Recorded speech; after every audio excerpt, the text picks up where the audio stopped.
One of the most frequent asked questions I've gotten from people over the years revolves around winning final circles in Apex. Endgames are tough, lots of abilities are being used, people are running around, and you can easily get lost in what's going on. Plus, what if you aren't able to get an amazing spot in zone for that final ring pull? What do you do then? Well, hello everyone, I'm your hostess with the mostest, 8-Second Gaming, and today I'm going to be going over one of my very own games from a few days ago, showing you exactly what to do for final zones when you don't have an amazing spot in ring. This stuff may seem complicated, but when you have someone lay it down for you and show you, it isn't actually that bad. And speaking of laying stuff down in order to help players, here at GameLeap we are very close to launching our Apex Legends website, where you can get the best Apex tips, tricks, in-depth analysis, legend guides, gun guides, everything from top level players. I'm personally making a ton of new content for the website which will not be available anywhere else. I'm telling you guys, this is worth your while, and if you pre-order your sub right now, we'll give you 25% off, and we launch in a week. So click the link in the description right now and let's hop into the video. So today we're going to be diving into one of my own games that I had the other day. We're going to be looking here. You can see that my team is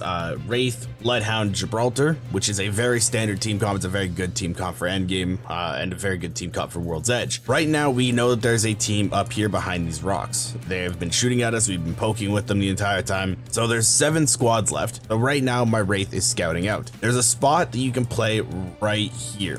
There's a rock around there. You have a little bit of cover from the other teams. So that is where we want to go. It doesn't seem like the best option. You're in the open. A lot of teams have sight lines on you. Doesn't seem to most people like that would be a very optimal choice of where to go. But in your own games, you're playing in certain situations, you can't always take the optimal spot. I'm gonna go forward here and I'm gonna show you exactly why we hold this area and then show you what you can do in your own games.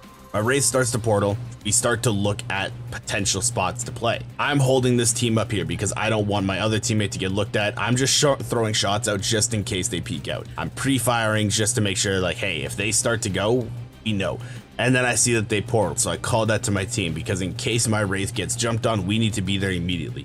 So I go through the portal and we start holding this area. We start to get shot at, which, I mean, it looks like this is a really bad spot to hold. It looks like it's very open. But the reason that we're able to hold this area so well is because nobody can peek us, because this is what's like a mutually assured destruction type hold. So if you look, they can't peek the front of this building because they'll get shot from here and they'll get shot from here. These guys can't peek out because they'll get shot from here, and these guys can't run over. So there's a whole lot of like, it's almost like the Lego tension tables, how it holds together because there's tension on every side. It's the exact same idea as that. If you're able to understand that, you're able to understand why you're able to hold this kind of area. And if you start to look for areas like this in your own games, you'll see that you can hold that because nobody will be able to peek you because everybody will just start focus firing them. And that is why we are able to hold this spot. Going forward, we're able to get a little bit of damage out on teams. Like, we're able to peek in here, we're able to get some damage out, we're able to grief teams.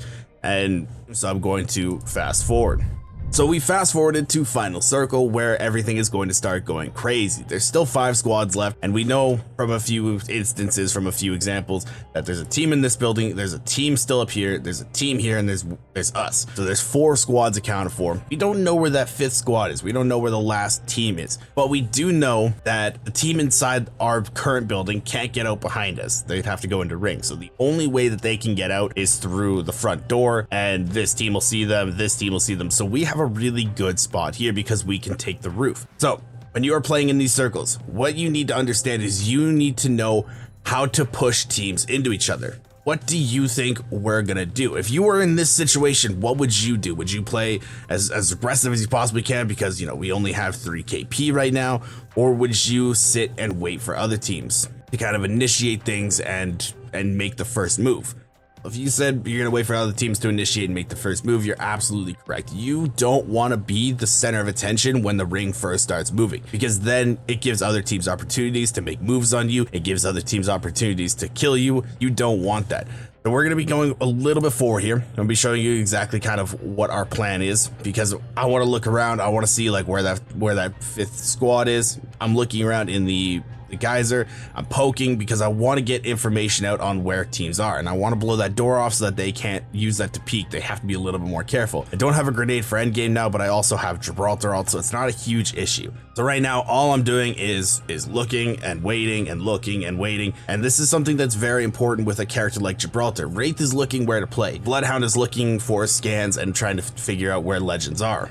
Gibraltar is supposed to be poking and getting information out to their team. You have the gun shield, you have the arm shield, you're very safe when doing so. So that is what you are supposed to be doing, is just getting as much information out. We are getting shot in the feet, which is kind of annoying. It's kind of a nuisance, but it's not a huge issue. We are able to just easily heal it up. We're not very stacked on heals, but we're not also struggling. So once again, I'm looking, I'm waiting, I'm looking, I'm waiting. I have an alternator, I have shatter caps with the 30-30. I do get hit here for a bit, which kind of sucks. But I just think we are struggling on meds. I take that back, I do think. But I see this Wraith, so I'm able to get a couple shots on her. Oh, I do have a battery, never mind. I'm just tripping myself.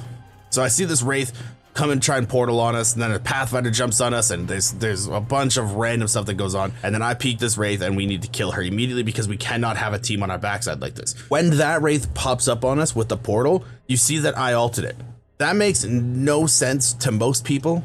Why I would Gibraltar ult right here when the circle ends right here, and there's probably other better areas to Gibraltar ult. The main reason that I Gibby ult that spot in particular is because I don't want this portal to be played. I'm perfectly happy getting into a straight up gunfight when the team is right in front of us and we're able to just have high ground on them, but I do not want them coming through that portal. That portal is going to be out of zone by the time that Gibraltar ult finishes, and they will not be able to take it. So I'm able to cut off that entire rotation for them with one ultimate and not have to worry about it at all. If they go through the portal, they're going to get shell shocked, they're going to get damaged, we're able to just turn on them. That is something that you need to look to do in your own games, because if you are able to use one ability, even though it's a big ability, like you could use it somewhere else, using it on a spot like that isn't a horrible idea, isn't a big issue, because you are able to get so much information and so much usage out of it, because now you can fully turn your attention to somewhere else. That is why I loved that play by me right there. I also bubble so that we don't get hit by the Gibraltar ult, and I have a safe spot to heal. You never know if a team's going to jump on you, if a team's going to swing a corner, anything like that. So we're just basically sitting here. I was going to swap to the Prowler, but then I remembered that I had shatter caps, so I just switched to the shatter caps here. Shatter caps are still pretty good.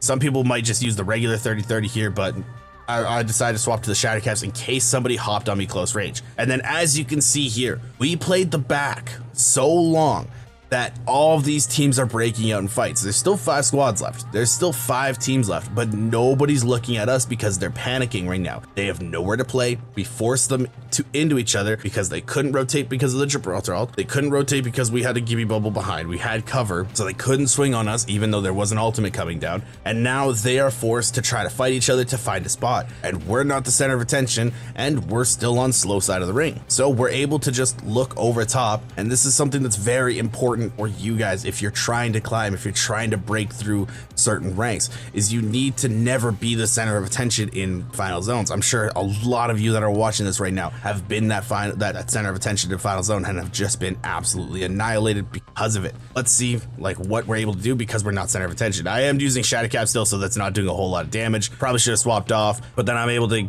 pin this Wraith down here and make sure that she's not able to move, and then my Bloodhound gets super aggressive, so I try to support as much as I can. I don't hop off. If I hop off, I'm almost no help because I'd have to bubble. Right now, my better option is to just stay on high ground and just stay up here and help my team as much as I can through shooting from above. This is the best option. If you're playing a legend, a support legend like Gibraltar, like Lifeline, anybody like that, never jump off to help a Bloodhound or a Wraith when it's this kind of situation. My Bloodhound is in their ultimate right now. My Wraith can queue back and get up top. You have no escape tool to get out of that. So if you're playing a character like Lifeline Gibraltar, always stay on high ground when you do not have to leave. And then we're able to just hold an angle right here. See, there's 2 squads left. Everybody else is dead. Everybody's dying. This Valkyrie's left, so we're able to just spray her out and finish the game with an easy win. Sometimes you can't take the best spot in zone. Sometimes you have to take what is available to you. In that game, what was available to us didn't seem like the best spot in zone, but we took it, we used it to our advantage, and we utilized an amazing spot, what it turned out to be an amazing spot, and we won because we were able to manipulate teams in the end zone. I really hope that this video helped you. I really hope that this video showed you guys that you don't always have to have the best spot in zone and how exactly you can make stuff work. If you learned something new and you enjoyed the video, please remember to drop a thumbs up, and don't forget to subscribe to the channel for more amazing Apex Legends tips and tricks. Thank you all for watching. Once again, I'm 8 Second Gaming, and I will see you in the next one.